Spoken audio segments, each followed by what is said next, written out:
going on, Jerome's? So your Minnesota Vikings general manager, KJ Osborn, has absolutely been cooking and doing the whole Moneyball thing and just really getting after this offseason so far.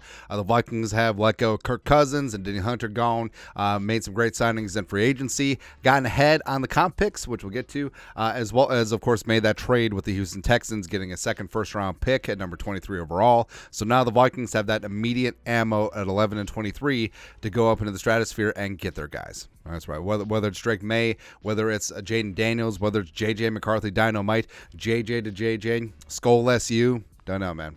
So the Vikings certainly have the ammunition to go up and be aggressive and get their quarterback of the future. But I love a good conspiracy theory. That's right. So there's a couple questions here. Number one, a lot of people are asking, why would the Vikings make the Texans trade if they didn't immediately make that second trade, similar to what the Niners did in 2021 when they moved up for Trey Lance? How come that second trade hasn't gone down? Well, there could be two reasons. There could be two parts of this, because I feel like there's a ton of moving parts with this deal, but I feel like all of the gears are turning behind the scenes, and I wish I had my tinfoil hat on as opposed to my North Carolina come on and raise up hat. You wonder who I want at 3. It's kind of weird, man. But do the Vikings have a deal in place with the Patriots? Now, that would make sense, where if Kwesi has a couple of deals in his back pocket, whether it's with the Commies, the Patriots at 3, the Cardinals at 4, or potentially the Chargers at 5, if he didn't have at least some sort of, hey, this could work out if you offer XYZ, he wouldn't be doing his job. And again, why would the Vikings trade up to 23 unless they already had a deal in the works? Or maybe a deal's already done, and they're just waiting on a couple of things. Number one, so back in the day. Well, it wasn't back in the day. Back in late February, it was reported by Darren Doogie Wolfson. I understand ML football, but this was widely reported at the time. I just couldn't find a good one. That the Vikings have had a conversation with the Patriots at Senior Bowl about the number 3 pick, per Darren Doogie Wolfson. It would cost a minimum of 3 first-round picks, but that's not news. That's not exactly news. Probably going to be in that range, or could it not be? But the whole thing with the Patriots conspiracy is, yes, maybe the Vikings inquired, but that was when the Vikings only had number 11. They didn't have number 23. Now, in terms of draft capital and ammunition, when the Patriots signed KJ Osborn to the 1-year, $4 million deal, I initially thought that's kind of high.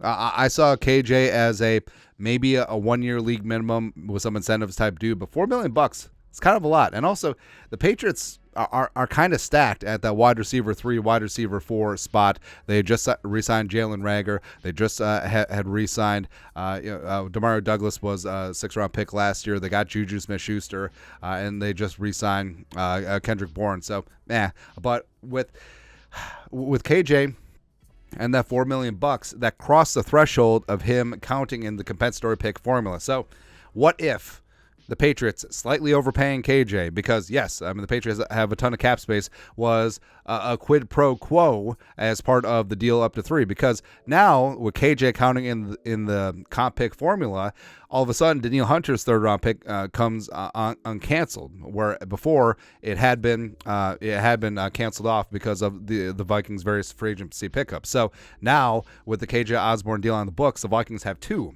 Again, this is all projected. We're not even going to know until next spring, but projected to have 2 third-round compensatory picks, which could factor in, because the Vikings, as of right now, are projected to have 3 third-round picks. So they have their own as well as 2 projected comp picks in the 3rd round. And the Vikings, knowing that this is going down, perhaps made it a little bit more palatable, trading that 2nd-round pick to the Texans to get up to 23. And now, could the Vikings include their own 3rd-round pick? Because remember, the other comp picks are projected, so they're not even tangible at this point. We won't even know for a year. But could the Vikings now include their own 3rd-round comp pick, or maybe even that future 1st-round pick, and then the comp picks make it a little bit more palatable in the draft, because you'd have 3 threes, even though you don't have a 1 or 2, even though you got your quarterback of the future. And also, you didn't break the seal on the 2026 picks, which is also very important. Now, all this could be true, and all this could be like, hey, the Vikings and the Patriots have a deal in place. But what else is the holdup?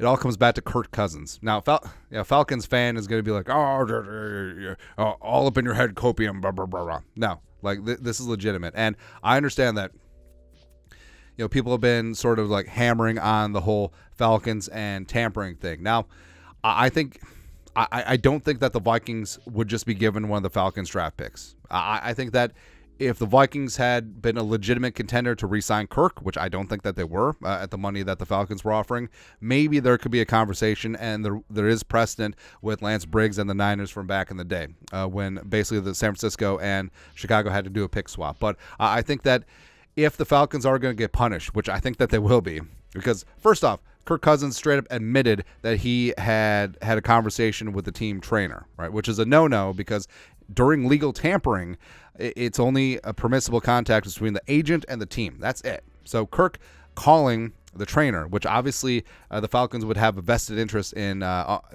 getting a look at Kirk Cousins and his medicals, and also in person see how that Achilles is healing up. But even a conversation, that's a violation. If they met in person, that's like nuclear gonna spank your ass punishment coming. And we're talking about maybe losing a first round pick like the Dolphins did last year when they had those conversations with Tom Brady as well as stupid ass Sean Payton when both of them were under contract with various teams. So could it come to that? Maybe that's the holdup now because again, I don't think that the Vikings will get a draft pick from the Falcons, but I wouldn't rule it out. And maybe the Vikings would have some more mid-round draft capital. Maybe they get the Falcons third, or there's like a swap or something there. But more importantly, if the Falcons have the number 8 pick stripped from them, that changes the calculus because all of a sudden the Vikings 11 and 23 picks become 10 and 22 respectively. And that certainly does change the value. So here's what I would offer the Patriots. So, yes, I think it likely is going to have to include the 2025 first-round pick, but let's dream a little bit.